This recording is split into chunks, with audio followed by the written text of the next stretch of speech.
Hola, soy John, y en los relatos de hoy vamos a ver dos historias en Ciudad Neza. Se agradece un like y una suscripción si al menos le hice desconectar de su día a día. Historia 1. La charro negra en la ruta del caballo.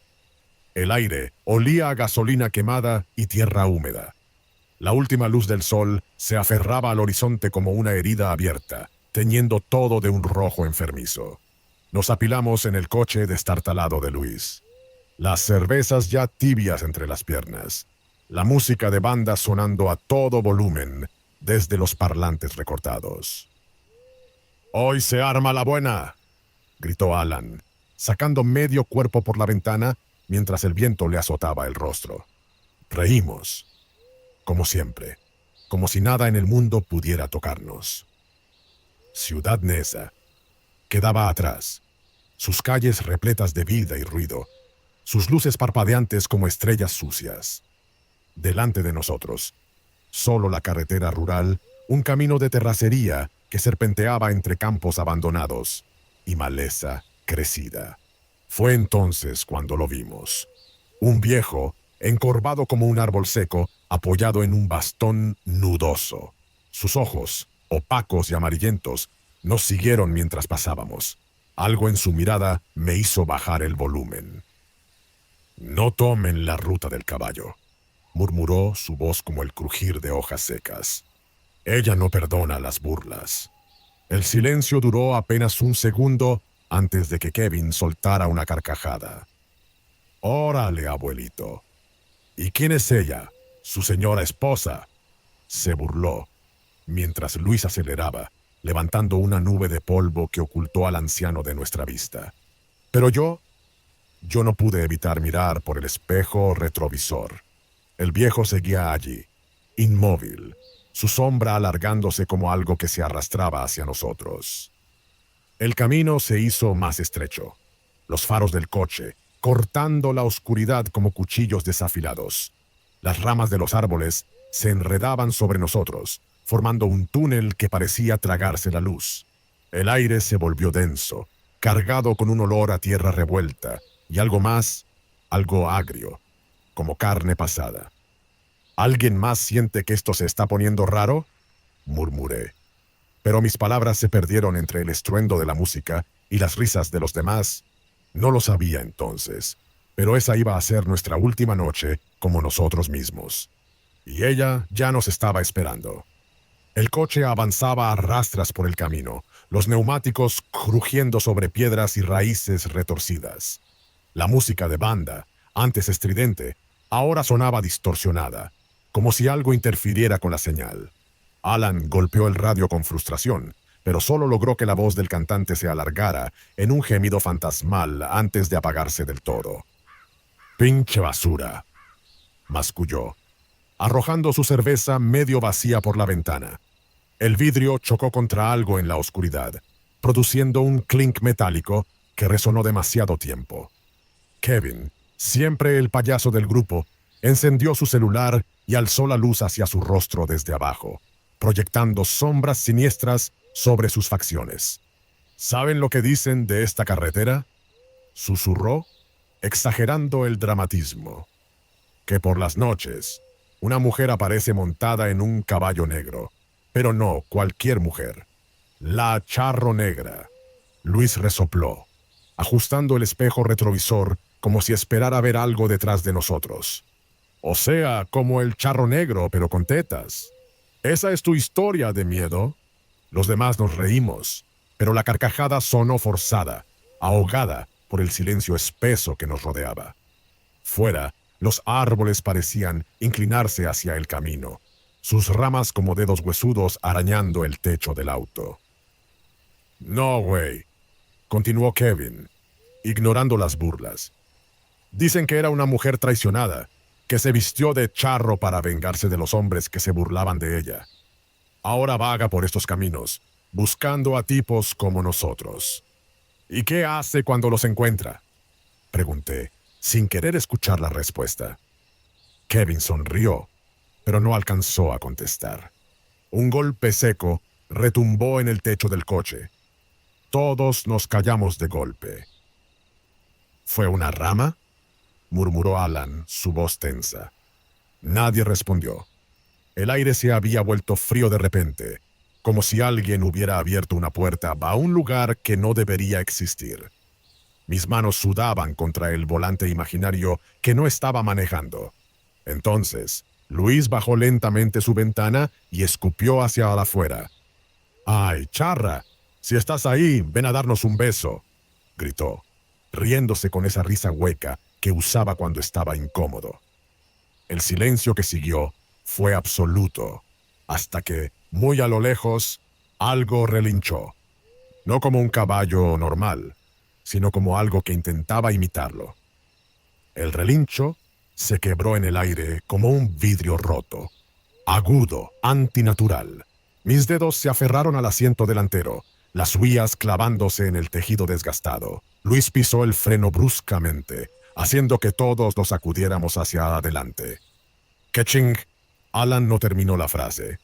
Allí, en medio del camino bañado por la luz mortecina de los faros, había una figura, una mujer, montada sobre un caballo negro como el alquitrán recién derramado. Llevaba un traje de charro completo, chaqueta ajustada, pantalones con botonaduras plateadas y un sombrero de ala ancha que ocultaba su rostro en la sombra. Pero algo estaba mal en su silueta. La postura era demasiado rígida, como si los huesos se le hubieran quebrado y rehecho en ángulos imposibles. El caballo no respiraba, no movía un músculo. Era una estatua maldita en medio del camino. «No mamen», susurró Kevin, pero su voz sonó ahogada, como si alguien le hubiera apretado la garganta. La mujer levantó una mano enguantada, con un movimiento que no era invitación, sino orden. Un olor penetrante llenó el auto. Azufre y rosas podridas. Me ardieron los ojos. «Nadie se baja», mascullé. Pero Kevin ya estaba abriendo la puerta. «¿Qué haces, pendejo?», le gritó Luis, agarrándolo del brazo. Kevin se volvió hacia nosotros, y por primera vez, en los años que lo conocía, vi miedo genuino en sus ojos. «Dice que le ayude», tartamudeó. ¿No la escuchan? El silencio fue nuestra respuesta. No había ningún sonido, ni grillos, ni viento, ni el motor del coche, solo el latido de mi sangre en los oídos. Kevin se zafó y bajó. Caminó hacia la figura con pasos mecánicos, como un sonámbulo. El caballo negro no se movió, la mujer tampoco. Cuando estuvo a 3 metros de distancia, las luces del coche parpadearon. Y de repente, no había nadie, solo el camino vacío, la noche más espesa que nunca, y el sonido de la respiración de Kevin acelerándose. «¿Qué pedo?», gritó, girando sobre sí mismo. «¿Dónde se metió?». Corrió de regreso hacia nosotros, pero cuando llegó a la puerta, esta no cedió. «¡Ábranla, cabrones!», golpeó el vidrio, sus ojos desorbitados reflejando nuestro propio terror. Luis accionó el seguro una y otra vez, pero las puertas no respondían. «¡No funciona!», aulló, golpeando el tablero. Saqué mi celular con manos temblorosas. Sin señal. La pantalla se apagó de repente y no volvió a encender. Fue entonces cuando Alan, mirando por la ventana trasera, dijo la frase que nos heló la sangre. «Güeyes, el camino por el que vinimos ya no está». Volteé. Donde debería haber habido una ruta de escape, solo había un muro de maleza espesa y retorcida, como si la tierra se hubiera cerrado detrás de nosotros. Y entonces, desde muy cerca, escuchamos el clic-clac de unas espuelas acercándose. El sonido de las espuelas se detuvo justo fuera del coche. Nadie respiraba. Alan tenía los ojos fijos en la ventana del lado del conductor, las pupilas dilatadas como si estuviera viendo algo que el resto no alcanzábamos a distinguir. «No miren», susurró con la voz quebrada. «No miren hacia afuera». El clic-clac volvió a sonar, rodeando el auto lentamente. Cada paso era preciso, calculado, como si quien lo hiciera disfrutara de nuestro terror. Tenemos que salir de aquí, masculló Luis, sus manos aferradas al volante con tanta fuerza que los nudillos brillaban blancos bajo la tenue luz del tablero. Pisó el acelerador a fondo. El motor rugió, pero el coche apenas se movió. Las ruedas patinaron sobre la tierra, como si algo o alguien las estuviera reteniendo. Finalmente, el auto se sacudió hacia adelante y arrancamos, dejando atrás el lugar donde la figura había estado. Pero algo no cuadraba. Los árboles, las curvas, las piedras, todo era idéntico. Luis, tragué saliva. Ya pasamos por aquí. No puede ser, gruñó, pero su mirada saltaba nerviosa entre el camino y el espejo retrovisor. Minutos después, lo confirmamos. El mismo árbol partido a la mitad. La misma roca con forma de cráneo. El mismo cruce que no llevaba ya a ninguna parte. Estábamos dando vueltas en círculos. «¡Pinche camino culero!», gritó Alan, golpeando el tablero. «¡Es imposible! Si seguimos derecho, deberíamos estar saliendo». El aire dentro del auto se había vuelto espeso, difícil de respirar. Olía a sudor frío y a algo más, algo dulzón y rancio, como flores dejadas demasiado tiempo en un ataúd. Fue entonces cuando lo vi. Por el rabillo del ojo, entre los árboles, una silueta femenina avanzaba al mismo ritmo que nosotros. No corría, no se esforzaba. Simplemente estaba allí, manteniendo el paso con una facilidad sobrenatural. ¿La ven?, señalé con un movimiento de cabeza, sin atreverme a decir más. Kevin se volvió hacia la ventana y en ese instante la figura desapareció. «No hay nada, Iván», dijo, pero su voz temblaba. «¡Sí la hay! ¡Está siguiéndonos!». Luis aceleró más, pero el paisaje seguía repitiéndose, una y otra vez, como una pesadilla de la que no podíamos despertar. De pronto, un golpe seco retumbó en el techo. 1, 2, 3. Como si alguien estuviera caminando sobre el coche. Alan miró hacia arriba, justo cuando una gota fría cayó sobre su frente.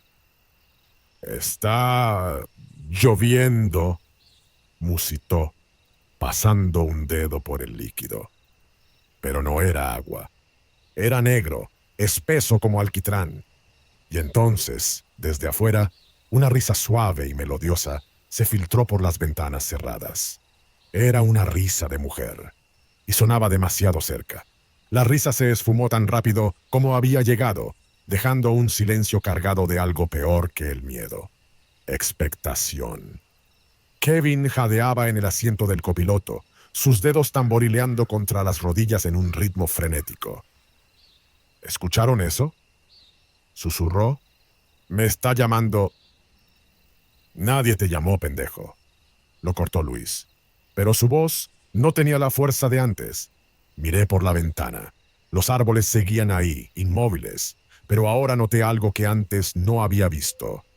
Todos estaban inclinados hacia el camino, como si se inclinaran para mirarnos pasar.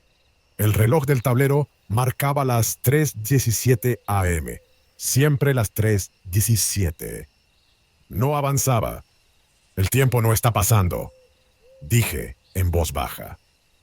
Nadie me contradijo. De pronto, un susurro rozó mi oído, tan cercano que sentí el aliento helado contra mi piel.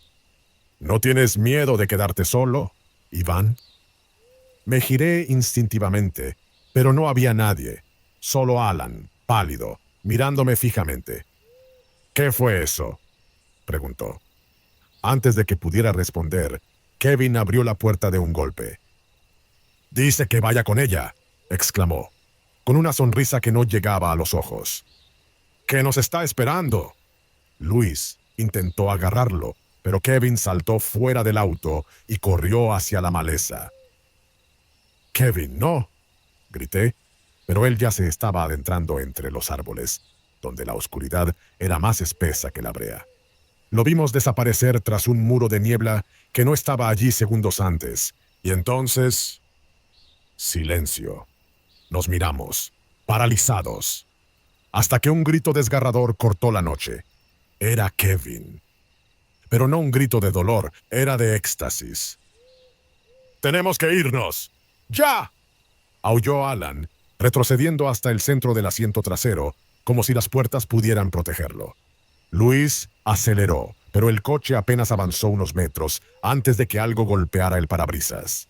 Algo negro y largo, como una pata de caballo.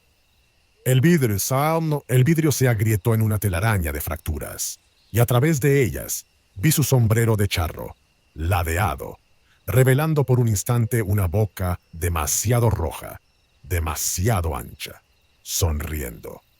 «No la miren», berré, pero era demasiado tarde. Alan ya estaba viéndola fijamente, con una expresión que pasó del terror a una fascinación hipnótica. «Es hermosa», murmuró, antes de que su nariz comenzara a sangrar. Luis gritaba, pisando el acelerador a fondo, mientras el auto finalmente respondía, arrancando hacia adelante. Pero en el espejo retrovisor vi la figura alta y delgada de la charro negra parada en medio del camino, con algo que se retorcía en sus brazos, algo que llevaba la playera de Kevin. Y supe, con una certeza que me heló el alma, que esa noche no terminaría. No para nosotros, porque ella ya había elegido su siguiente compañero de baile. El auto avanzaba a sacudidas, el motor tosiendo como un moribundo. Alan seguía murmurando entre dientes, sus palabras entrecortadas por el hilo de sangre que le escurría de la nariz. «Dice que no corramos, que solo quiere bailar». Luis no respondía. Sus ojos no se apartaban del camino, pero en el reflejo del parabrisas agrietado vi el terror que intentaba ocultar. Yo era el único que se atrevía a mirar atrás. La carretera estaba vacía, demasiado vacía. No había rastro de Kevin. No había rastro de ella. Solo la niebla espesa y reptante que parecía seguirnos como una marea negra. «Tenemos que encontrar a Kevin», dije, aunque cada palabra sabía a mentira. «¿Para qué?». Alan rió, un sonido seco y roto. «Ya está con ella». Luis lo fulminó con la mirada. «Cállate, pinche loco». Pero Alan no parecía escucharlo. Se inclinó hacia mí, su aliento oliendo a cerveza agria y algo más, algo podrido. «¿Sabes cómo elige a sus favoritos, Iván?», susurró. Les susurra cosas bonitas al oído, cosas que siempre quisieron escuchar. Un escalofrío me recorrió la espalda. «¿Qué te dijo a ti, Alan?». Su sonrisa se desvaneció. Que no estaba solo. El auto frenó de golpe. «Miren», Luis señaló hacia adelante. Entre los árboles, a unos metros del camino, había una estructura de piedra medio derruida, un altar viejo, cubierto de maleza y símbolos desgastados. Y frente a él, Kevin.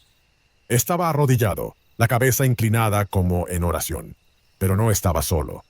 Ella estaba detrás de él, sus manos enguantadas posadas sobre sus hombros, su sombrero de charro ocultando todo menos esa sonrisa roja, demasiado amplia, demasiado afilada. «¡Kevin!», grité, bajando la ventana. Él se volvió. Sus ojos ya no eran los de mi amigo. Eran huecos, como si algo se los hubiera chupado desde dentro. «No se preocupen», dijo, pero la voz no era la suya. Era de ella, saliendo de su garganta como un parásito. «Solo estoy aprendiendo a bailar». Luis puso reversa tan bruscamente que el auto casi se sale del camino. Pero cuando miré hacia atrás, el altar ya no estaba. Y Alan había desaparecido. Su puerta estaba abierta, balanceándose con el movimiento del auto. No hubo grito. No hubo lucha. Solo el sonido de unas espuelas resonando en la distancia. Clic, clac. Clic, clac. Clic, clac. Acercándose. Luis y yo nos miramos, y por primera vez en nuestra amistad, no hubo bravuconería, no hubo chistes. Solo el entendimiento mudo de que éramos los siguientes y que ella no perdona. Nunca perdona. El auto avanzaba como un animal herido, tosiendo humo negro y crujiendo en cada bache. Luis manejaba con las dos manos aferradas al volante, pero sus ojos no paraban de moverse entre el camino y el espejo retrovisor. «No mires atrás», masculló, más para sí mismo que para mí. Pero yo tenía que mirar. La niebla nos seguía, reptando entre los árboles como un animal al acecho. A veces, entre los jirones de bruma, creía distinguir una silueta alta, un sombrero de ala ancha, el brillo de unas botas negras pisando el lodo sin hacer ruido. «Luis», mi voz sonó ronca, como si llevara horas sin usarla. «Hay un cruce adelante». Era verdad. Donde antes solo había un camino cerrado por la maleza, ahora se abría un desvío angosto, flanqueado por dos piedras cubiertas de musgo. No estaba ahí antes. Luis no lo dudó. Giró el volante bruscamente, las llantas patinando sobre el terreno mojado. El auto chirrió, protestando, pero obedeció. El nuevo camino era más estrecho.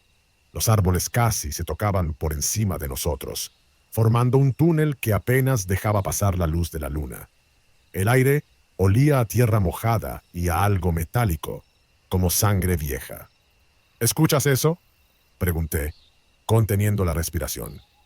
Clic, clac. Clic, clac. Espuelas. Pero no venían de atrás. Venían del techo del auto. Luis pisó el acelerador a fondo. El motor rugió, y por un segundo creí que íbamos a lograrlo. Hasta que algo golpeó el parabrisas con fuerza suficiente para agrietarlo aún más. No fue un pájaro. Fue una mano enguantada, negra como la pez, con dedos demasiado largos que se aferraron al borde del cristal. «¡No!», Luis gritó, zigzagueando para intentar sacudirla. El auto perdió el control. Giré la cabeza justo a tiempo de ver el árbol antes de que impactáramos contra él. El mundo estalló en dolor y cristales rotos. Cuando abrí los ojos, estaba tirado en el lodo, la lluvia fría golpeándome la cara. El auto estaba vuelto de costado, una rueda todavía girando lentamente. De Luis, ni rastro. «Iván». La voz era dulce, melodiosa, como miel sobre una hoja de afeitar. No me volví. No podía volverme. «Luis», grité, arrastrándome hacia el auto, pero dentro no había nadie, solo el asiento del conductor manchado de sangre fresca. «No lo necesitas», susurró la voz, ahora justo detrás de mi nuca. «Él nunca fue un verdadero amigo, ¿verdad?». Sentí un frío glacial recorrer mi espina dorsal. Ella sabía todas las veces que Luis me había fallado, todas las mentiras, todas las traiciones pequeñas que guardaba en secreto. «Aléjate de mí», rugí, levantándome y corriendo hacia la oscuridad. No tenía un plan, no sabía a dónde iba, solo sabía que si me detenía, si volteaba, estaría perdido. Los árboles me azotaban la cara, las ramas como dedos tratando de detenerme. Corrí hasta que el dolor en el costado fue un cuchillo, y mis pulmones ardieron como si respirara fuego. Y entonces, entre la maleza, lo vi, un portón viejo, cubierto de enredaderas y óxido.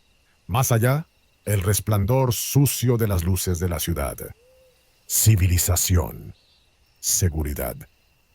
Escuché el clic-clac de las espuelas justo detrás de mí, tan cerca que podía sentir el aliento de ella en mi cuello. «¡Quédate!». Salvé el portón de un salto, cayendo de bruces en el lodo del otro lado. Y cuando finalmente me atreví a mirar atrás, no había nada, solo la noche y el eco de una risa que se desvanecía en el viento. Amanecía, estaba vivo, pero no estaba solo. Porque ahora, donde quiera que fuera, ella iría también. Siempre. El sol de la mañana me quemó los ojos cuando me arrastré hasta la orilla del canal de aguas negras. Mis ropas estaban rasgadas, mi cuerpo cubierto de moretones y cortes superficiales, pero estaba vivo. A lo lejos, el perfil de Ciudad Neza se recortaba contra un cielo sucio de smog. Los primeros transeúntes que me vieron, un par de obreros camino a la fábrica, se apartaron como si fuera un borracho, un loco, un fantasma. Y en cierto modo, lo era. Las autoridades nunca encontraron el auto, nunca encontraron a Luis, a Alan, a Kevin. Se perdieron en el cerro, dijo el policía con voz cansada, sin levantar la vista del papeleo. Pasa todo el tiempo con ustedes, jóvenes. Van a pistear, se caen por un barranco, y los coyotes hacen el resto. Pero yo sabía la verdad. A veces, en las noches especialmente quietas, me despertaba con el sonido de espuelas en el callejón frente a mi casa. Clic, clac, clic, clac. Y una vez, solo una vez, me atreví a asomarme. No había nadie. Solo unas huellas frescas en el lodo. Huellas de pezuñas. Lo peor fue que el día que pasé frente a un escaparate en el mercado, y por un segundo, en el reflejo del cristal manchado, la vi. No como la había visto esa noche, sino como lo que realmente era.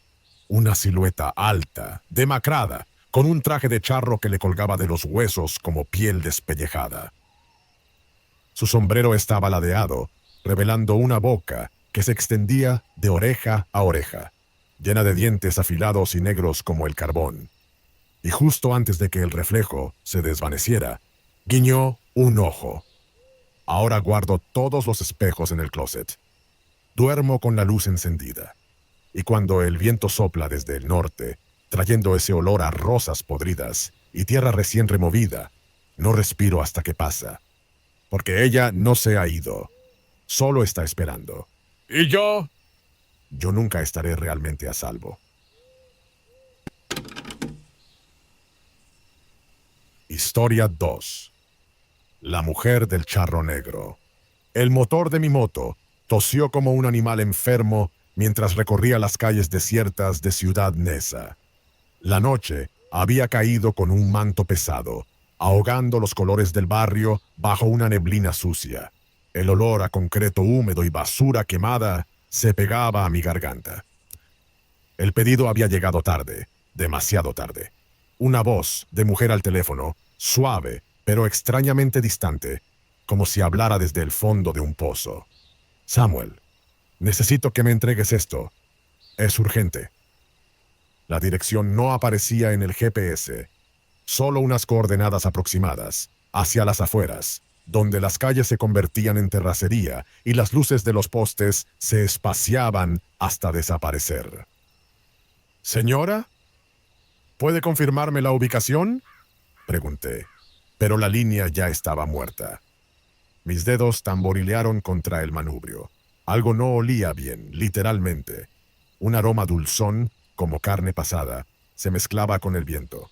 Pero el dinero era dinero, y con lo que me ofrecían por esta entrega, podría pagar 2 meses de renta. Apreté el acelerador. Las calles se fueron vaciando, las casas cada vez más separadas, hasta que solo quedé yo, la moto y la oscuridad que se cerraba alrededor. El faro delantero apenas arañaba el camino, iluminando fugazmente paredes descarapeladas y grafitis borrosos. Finalmente, llegué.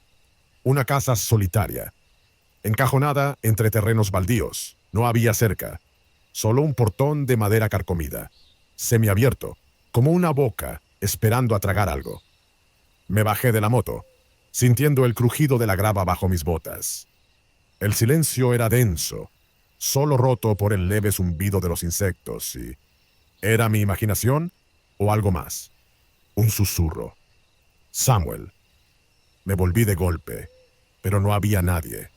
Solo la noche, respirando pesadamente a mis espaldas. Hola, llamé, forzando firmeza en mi voz. Traigo su pedido. Nada. Entonces, desde la casa, un crujido. Alguien, algo, estaba ahí. Y yo, Como un idiota.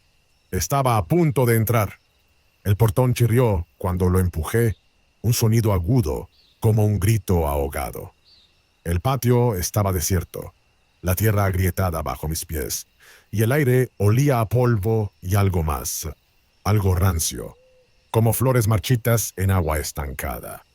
La puerta de la casa estaba entreabierta, una rendija oscura. «Señora», llamé de nuevo, esta vez con menos convicción. Entonces la vi. Apareció en el umbral como si hubiera estado ahí desde siempre, solo que yo no la había notado. Una mujer vestida de charro, el traje negro impecable, ajustado a su figura, las botas relucientes, el sombrero inclinado ligeramente, ocultando parte de su rostro. Pero lo que se veía era suficiente para helarme la sangre. Era hermosa, demasiado hermosa. Sus ojos, grandes y oscuros, me miraron sin pestañear. Su piel, pálida como la luna, contrastaba con el rojo intenso de sus labios. Llevaba 2 trenzas negras que caían sobre sus hombros, tan perfectas que parecían pintadas. «Gracias por venir, Samuel», dijo. Su voz era suave, melosa, pero había algo en ella, como si cada palabra saliera arrastrada desde muy lejos. «El pedido», alcancé a decir, levantando la bolsa de comida con una mano que no lograba mantener estable. Ella sonrió, pero sus ojos no cambiaron, vacíos, como los de un animal disecado. «No era la comida lo que quería», respondió, deslizando un sobre grueso entre sus dedos largos y delgados. «Esto es para ti». Lo tomé. El sobre pesaba más de lo que debería. Al abrirlo, mi corazón dio un vuelco. Billetes. Muchos. «¿Qué? Necesito un favor», continuó, ignorando mi confusión. «Solo es acompañarme un poco más allá. Hay un paquete que debo entregar, y no quiero ir sola». El dinero en mis manos ardía. Era más de lo que ganaba en un mes. Pero entonces recordé a Valeria, mi novia, esperándome en casa. Recordé las historias que circulaban por el barrio, de gente que desaparecía por aceptar trabajos fáciles. «Señora, yo solo reparto comida», dije, tratando de devolverle el sobre. Ella no lo tomó. En cambio, se acercó un paso más. Su perfume era denso, empalagoso, como rosas podridas mezcladas con incienso. «Samuel», murmuró, y mi nombre en sus labios sonó como una caricia venenosa. «¿Nunca has querido algo más?» Sentí un sudor frío en la nuca.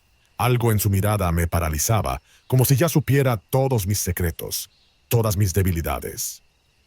«¿Es peligroso?», pregunté casi sin querer.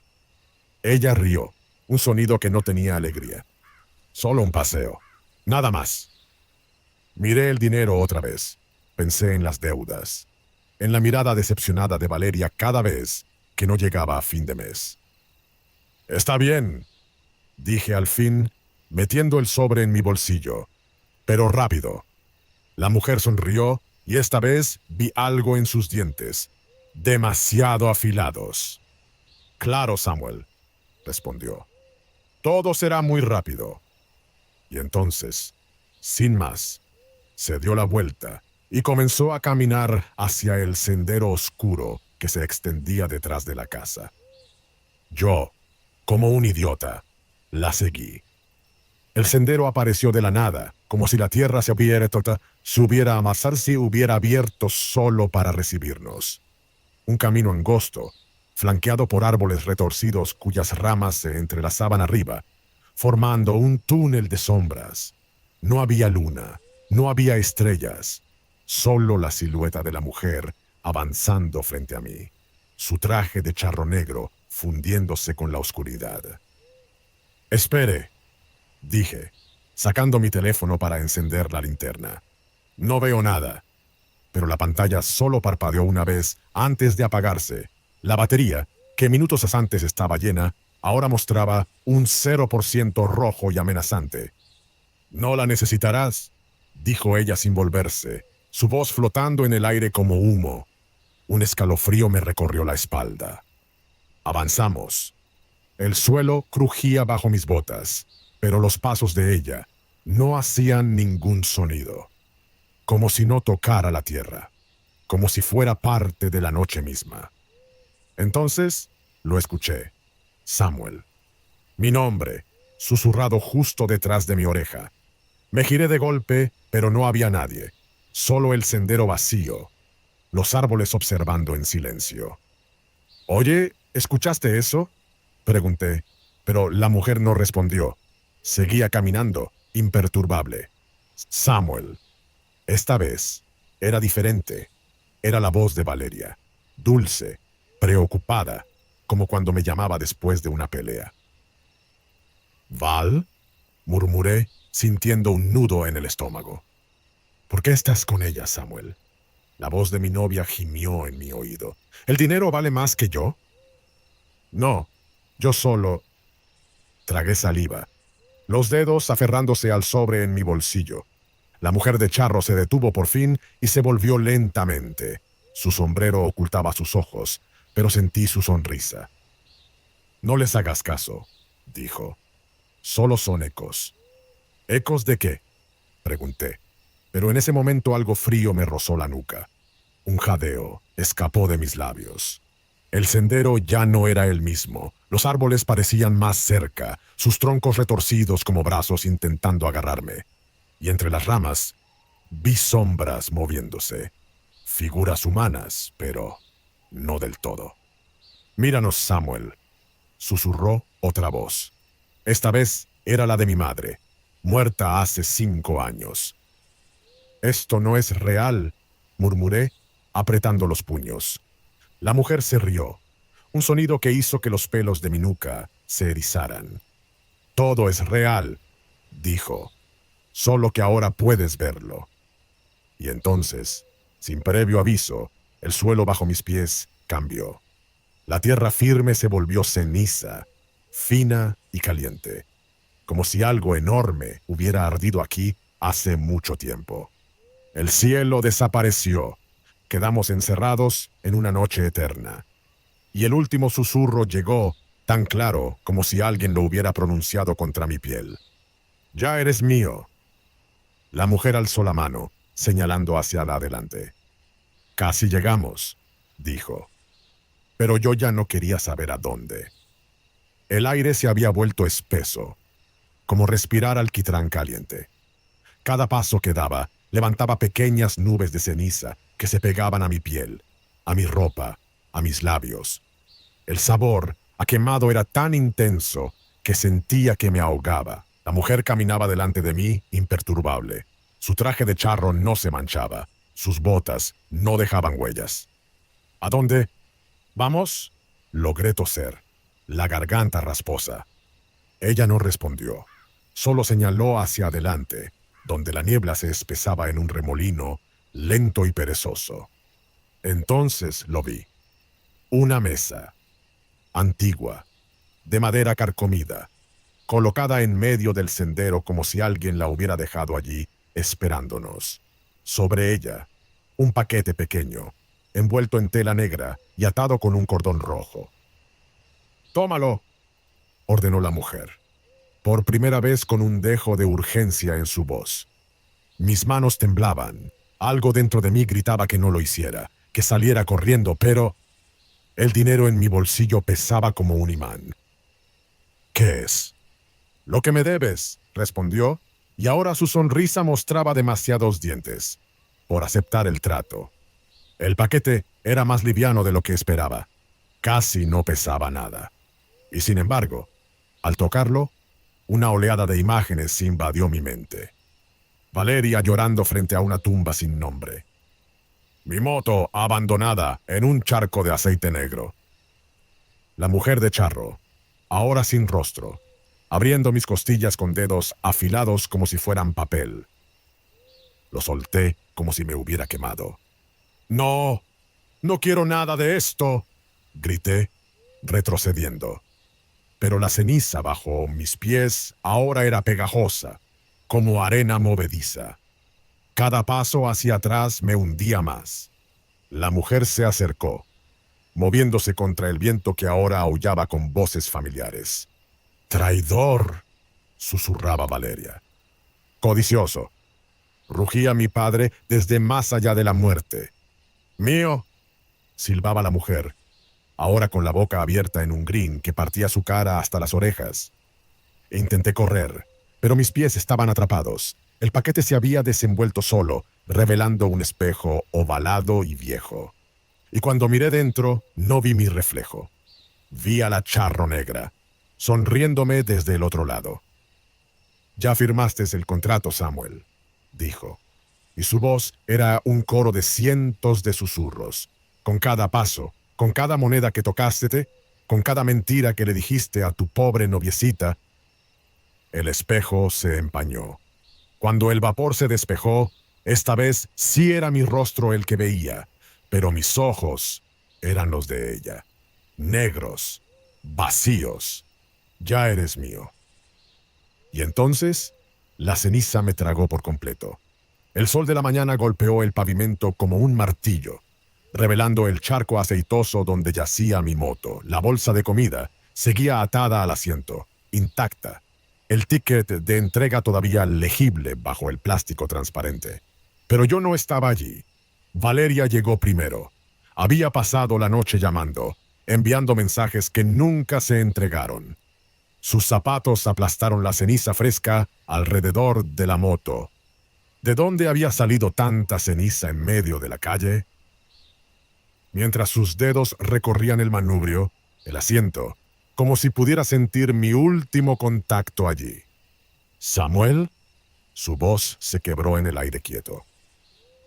Un vecino asomó la cabeza desde una ventana. «¿Buscas al repartidor?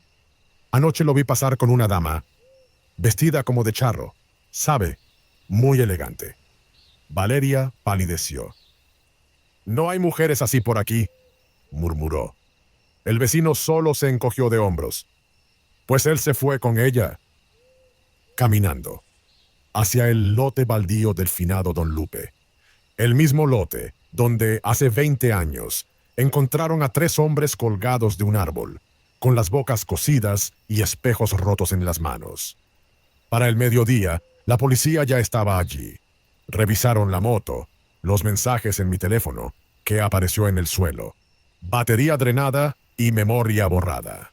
Un agente joven palideció al ver el ticket de entrega. «Jefe, esta dirección no existe. Es el terreno de la vieja fábrica, la que se quemó con los trabajadores dentro».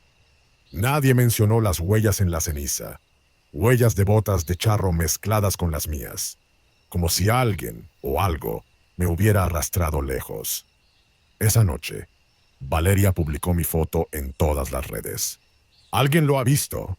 Los comentarios empezaron a llegar. Por el rumbo de la caseta vieja vi a un güey que se parecía, pero iba con una vieja vestida bien raro.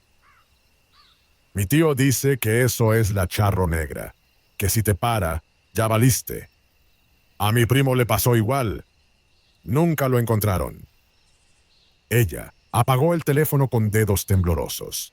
En el silencio de nuestro departamento, aunque yo nunca más volvería, juró escuchar pasos en el pasillo y el suave tintineo de espuelas fantasmas. Las luces de Nessa parpadeaban como velas agonizantes esa noche. En los puestos de tacos, entre el humo de las brasas y el olor a cebolla caramelizada, los murmullos crecían. ¿Oyeron lo del repartidor? Dicen que la Charro Negra lo jaló para el otro lado. No mames, eso es pura leyenda. Pero las leyendas cobraban vida en las esquinas oscuras. Raúl, un chavo de 17 años que vendía dulces en la esquina, fue el primero en verla después de lo de Samuel. «Iba vestida toda de negro, compa», contó después, los ojos inyectados de miedo y hierba mala. Pero no caminaba, flotaba. Y cuando me miró, sentí que se me helaba la sangre. Le ofreció un trato, su alma a cambio de sacar a su hermano del bote. Le dije que no, y esa cosa se rió, tembló al recordar. Dijo, «No importa, ya vendrá otro». Para el tercer día, los grafitis empezaron a aparecer. Pintas rojas, pintura, sangre seca, en las paredes de las casas abandonadas. La cha ro neg ra busca novios. Los viejos del barrio se persignaban al pasar. Las madres no dejaban salir a sus hijos después del anochecer. Todos recordaban la última vez que se habló de ella. Hace 10 años, cuando desaparecieron 5 hombres en una sola semana. Todos solteros. Todos infieles. En el puesto de Doña Chuy, la señora de los tamales, comentaban entre dientes. «Es un castigo», masculló una anciana, los dedos huesudos jugando con un rosario. «Se lleva a los hombres débiles, a los que traicionan, como el maldito de mi yerno». Valeria, sentada en una esquina con una taza de café frío, sintió un escalofrío. Porque recordó. Recordó las veces que Samuel llegó tarde con el cuello manchado de perfume barato. Las mentiras torpes. Los pesos de más en su bolsillo sin explicación. Y por primera vez desde su desaparición, una sonrisa fantasmal le rozó los labios. Esa misma noche, alguien vio una silueta alta y delgada parada frente al departamento de Valeria. Trenzas negras, botas sin ruido. Y un paquete atado con cordón rojo dejado en la puerta. El sueño comenzó con el sonido de pasos, arrastrándose en la oscuridad. Valeria despertó sudando, pero la habitación estaba helada. El reloj marcaba las 3:07 a.m., esa hora maldita donde los susurros del otro lado se cuelan entre las rendijas de la realidad. Algo olía a ceniza. Cerró los ojos con fuerza, fingiendo que no veía la figura pálida junto a su cama, pero incluso a través de los párpados podía sentir su mirada. «Samuel», murmuró, sin querer reconocer el alivio venenoso que goteaba en su voz. El colchón se hundió, como si alguien se sentara a su lado. Un dedo helado le recorrió la clavícula. «Me dejaste ir con ella». La voz de Samuel le llegó directamente al cerebro, sin pasar por los oídos. «¿Sabías lo que me pasaría?» Valeria abrió los ojos. Él estaba allí, pero mal. Su piel parecía pegada a los huesos, estirada como papel de tamal viejo. Los ojos, 2 pozos negros, donde algo se movía bajo la superficie. Y alrededor de su cuello, un marcado collar de moretones en forma de dedos femeninos. «Te lo merecías», escupió Valeria, ahora sin miedo. «¿Cuántas veces me mentiste? ¿Cuántas noches llegaste oliendo a otra?» Samuel, o lo que quedaba de él, se inclinó hasta que sus labios secos rozaron su oreja. «Ella no quería solo a mí. Quería un mensajero». De repente, la habitación se llenó de ecos. El llanto de una mujer. El crujir de una cuerda al tensarse. El tintineo lejano de espuelas. Valeria saltó de la cama, pero era demasiado tarde. El paquete con el cordón rojo que había ignorado en la puerta ahora estaba abierto sobre su almohada. Dentro, un espejo ovalado. Y en su reflejo, la charro negra sonreía detrás de ella, con las manos posadas como una amante sobre sus hombros. «Gracias por el regalo», susurró la figura. «Pero los pactos piden equilibrio. ¿Aceptarás el siguiente?» En el espejo, Valeria vio su futuro. Una calle sin salida. Un sendero de ceniza. Y ella, vestida de charro, llevando un paquete a alguien más. La mañana encontró la almohada manchada de hollín. En el barrio, ese mismo día, empezaron a desaparecer mujeres. Y en los puestos de tacos, los viejos cuchicheaban. «Dicen que la charro negra anda buscando una aprendiz».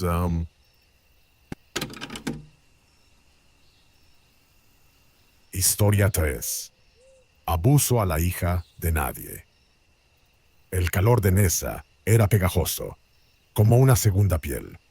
El aire olía a concreto agrietado, tortillas quemadas y el humo lejano de los basureros clandestinos que ardían en las noches.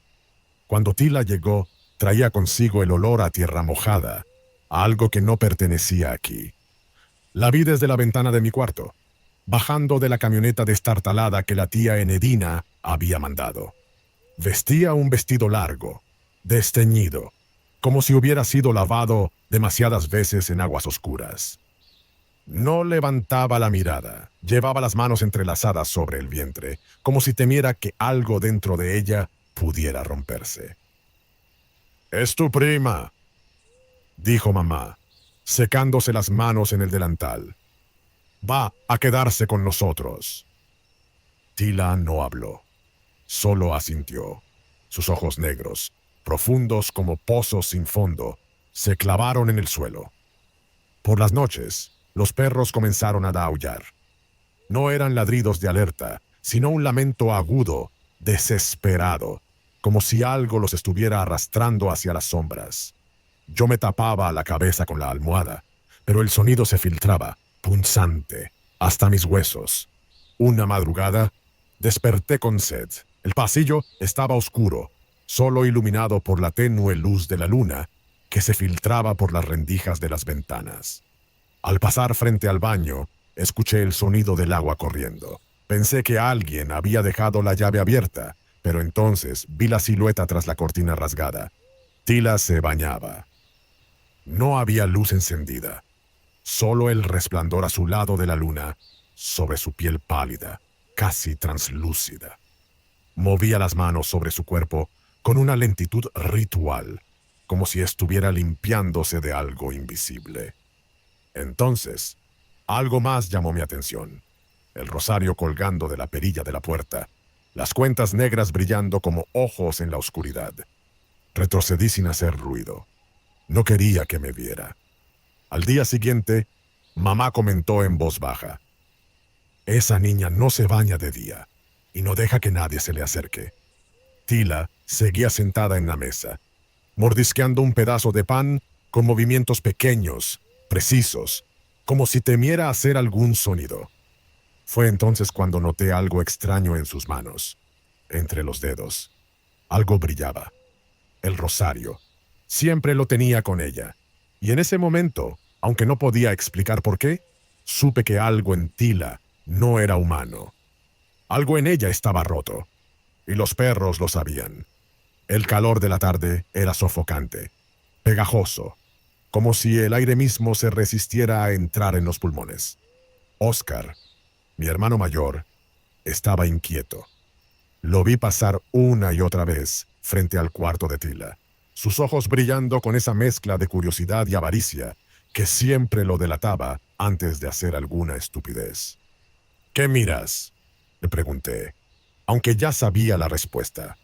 Él solo sonrió, ese gesto torcido que le aparecía cuando creía que nadie lo juzgaría. «Nada. Solo checo que la niña no se haya perdido en su cuarto».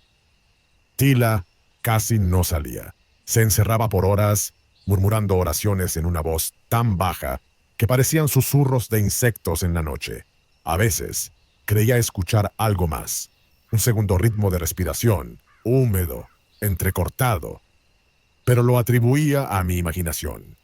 Esa noche, el aullido de los perros fue peor.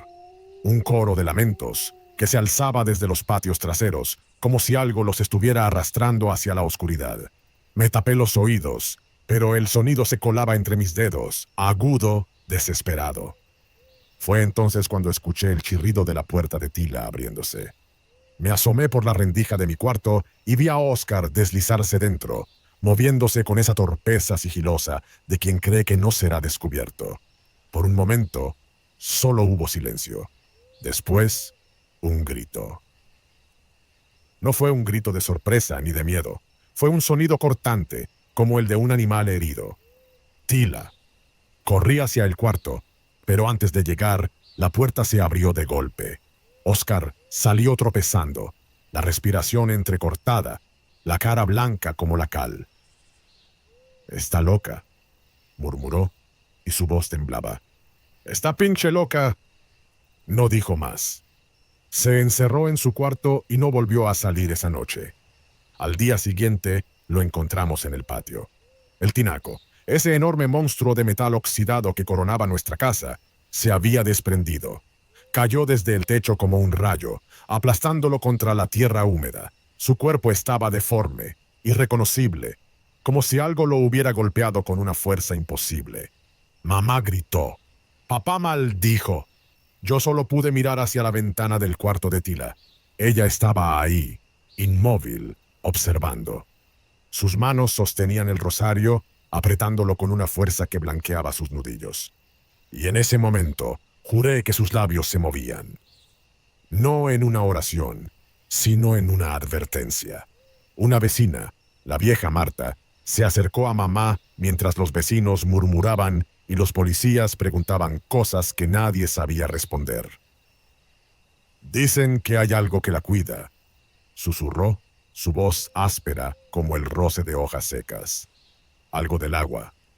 Mamá no respondió, pero esa noche, cuando todos creían que yo dormía, la escuché llorar en la cocina, sus sollozos mezclándose con el sonido del grifo abierto, como si temiera que si el agua dejaba de correr, algo más entraría por él. Pasaron 3 días desde la muerte de Oscar, antes de que alguien se atreviera a hablar de lo ocurrido. La casa olía a veladoras y flores mustias, el aire espeso por el miedo que nadie mencionaba. Tila seguía encerrada, pero ahora la escuchaba moverse de madrugada, sus pasos silenciosos como si flotara sobre las tablas del piso. Fui yo quien rompió el silencio. La encontré en el patio trasero, sentada junto al lavadero, sus manos hundidas en un balde de agua turbia. No se inmutó cuando me acerqué, pero sus dedos dejaron de moverse, quietos bajo la superficie como raíces pálidas. ¿Qué le pasó a Oscar?, pregunté, aunque una parte de mí ya sabía la respuesta. Tila no levantó la vista. El reflejo del agua dibujaba sombras movedizas sobre su rostro. Él sabía que no debía tocarme. Su voz era suave, pero había algo debajo, algo áspero y antiguo, como el rumor de un río crecido. ¿Y el tinaco? Eso fue... Fue ella. Por primera vez, Tila alzó los ojos hacia mí. Eran demasiado negros, como si las pupilas se hubieran expandido hasta devorar el blanco.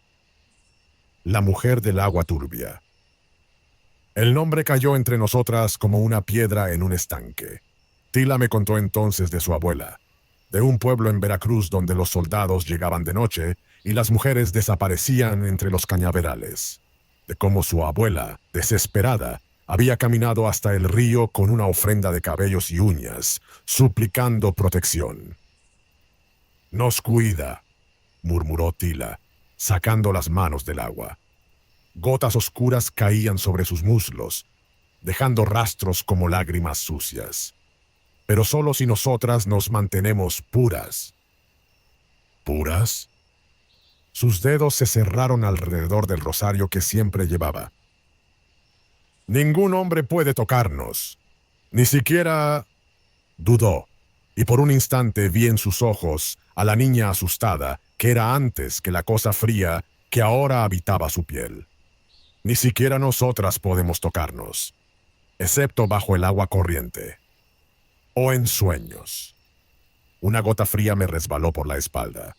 Recordé el sonido del baño en la madrugada, el rosario brillando en la perilla.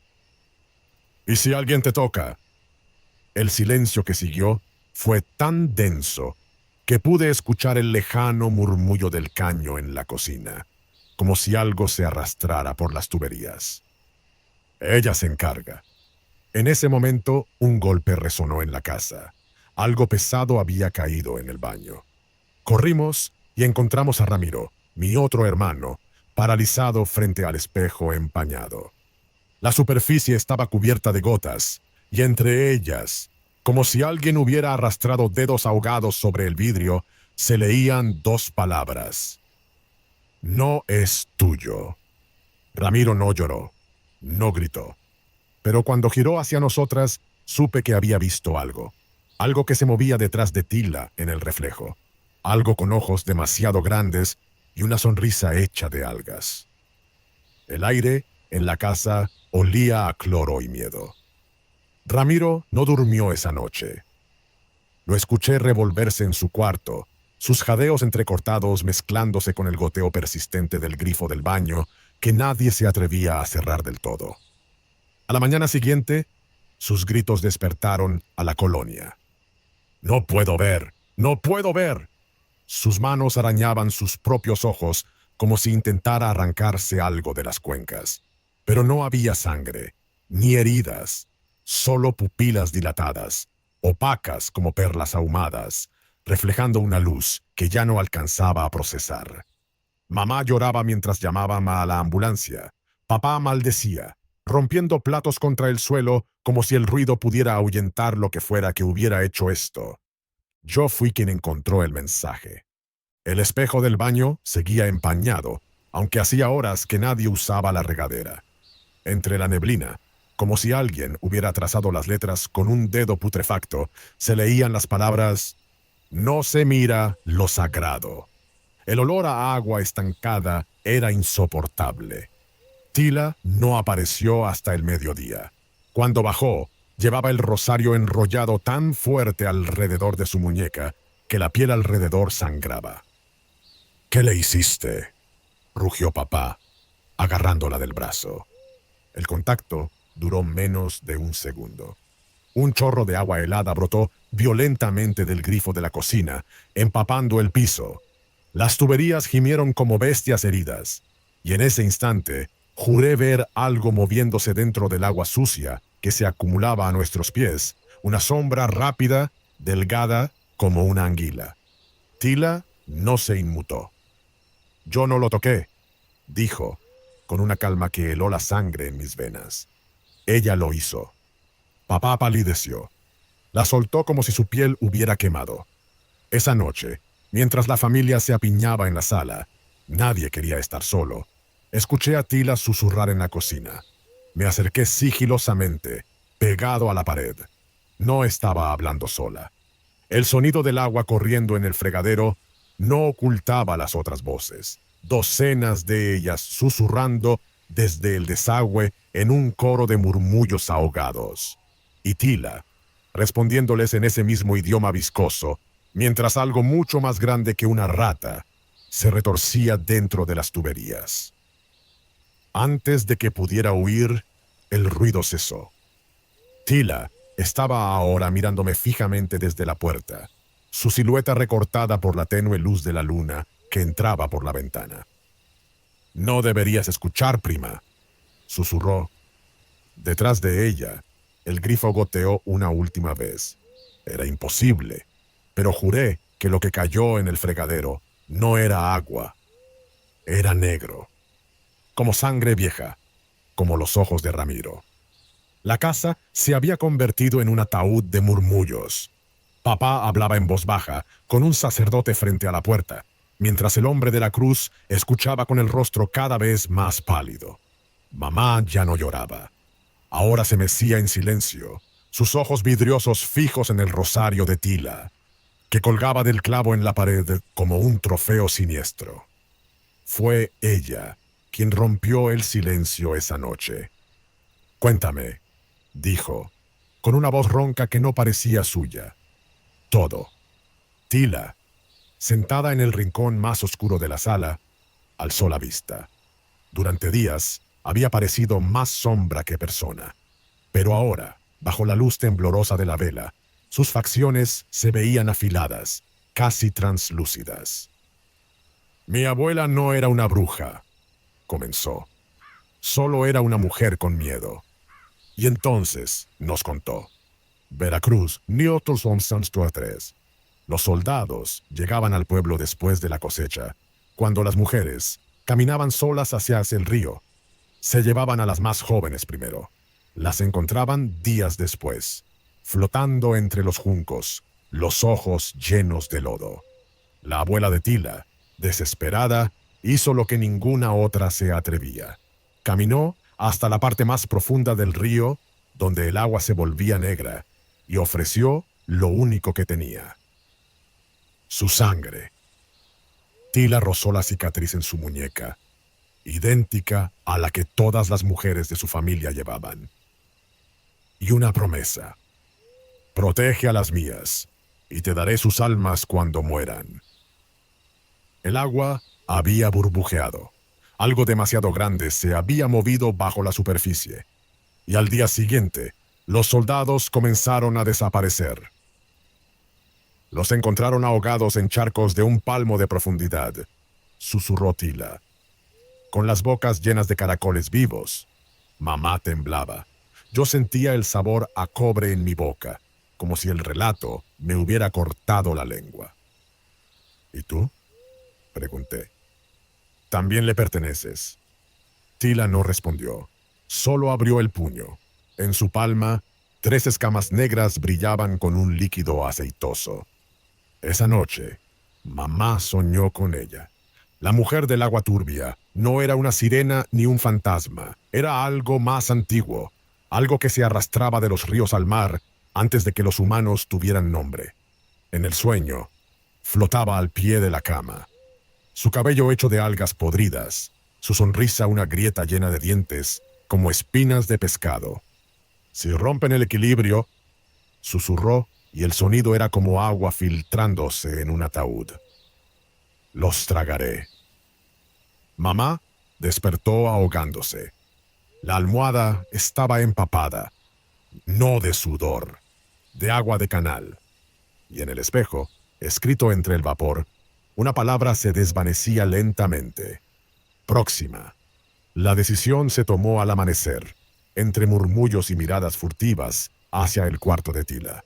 Papá había hablado con el comisario, un tipo con los nudillos llenos de cicatrices y una sonrisa que no llegaba a los ojos. «Se la llevarán hoy», dijo, apretando el crucifijo que nunca antes había usado. «A un centro, para gente como ella». Sabíamos que mentía. No había centros, solo celdas húmedas y policías que preguntaban, «¿Y qué hizo usted para provocarlo?», cuando una muchacha aparecía magullada. Tila no resistió. Bajó las escaleras con su vestido desteñido, el rosario ahora oculto entre sus manos. No nos miró, pero cuando pasó junto a mí, el olor a limo y salitre se hizo tan fuerte que tuve que contener las náuseas. El patrullero que la recogió era conocido en la colonia. Castillo. Le gustaba detener a las chicas cerca del canal para revisar sus documentos con manos sudorosas. «No se preocupe, señor», le dijo a papá mientras Tila subía al auto. «Nosotros sabemos manejar a estas ovejas descarriadas». Su sonrisa me hizo hervir la sangre, pero lo peor fue ver la expresión de Tila al escucharlo. Una calma terrible, como el instante antes de que la ola reviente contra las rocas. El patrullero arrancó.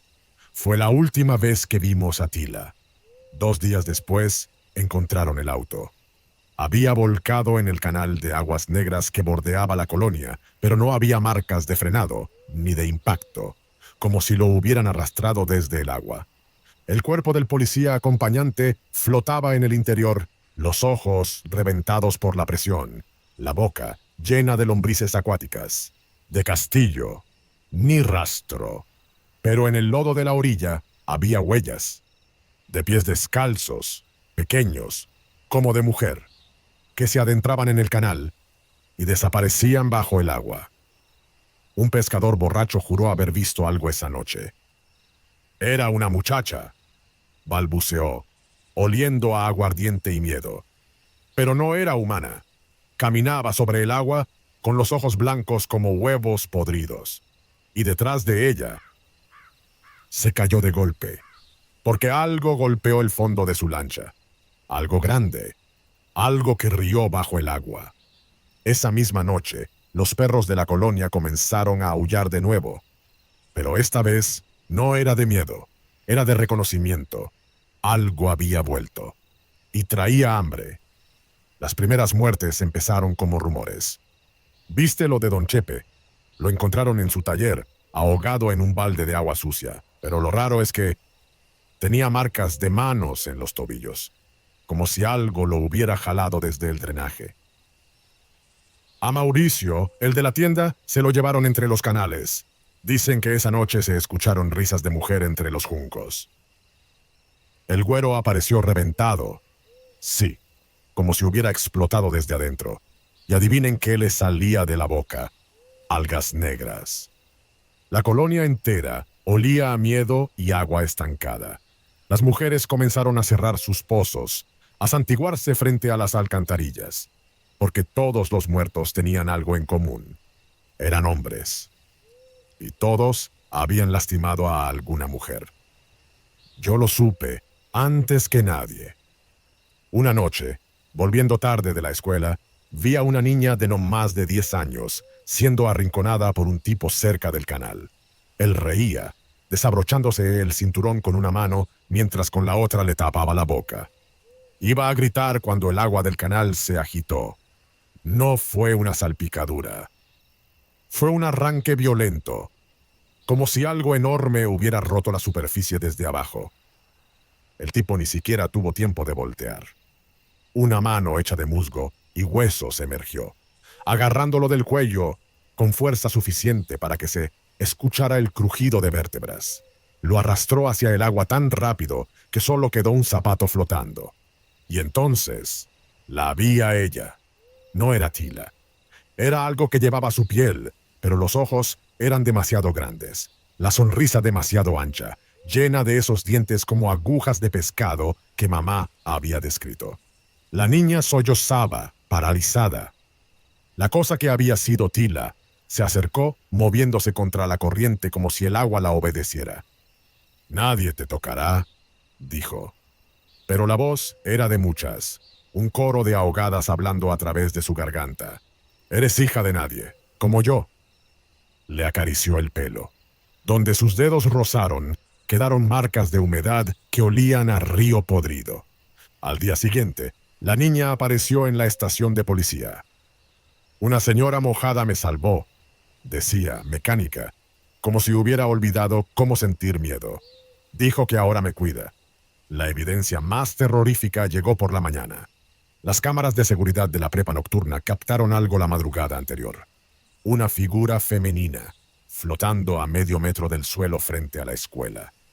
Vestida de blanco, con el pelo cubriéndole el rostro, y alrededor de sus pies, charcos que se extendían contra la gravedad, como si el agua la reconociera.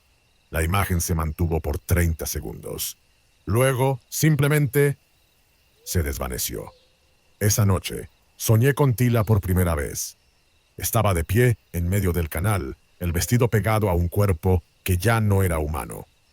«No soy la única ahora», susurró mientras cosas pálidas emergían del agua detrás de ella.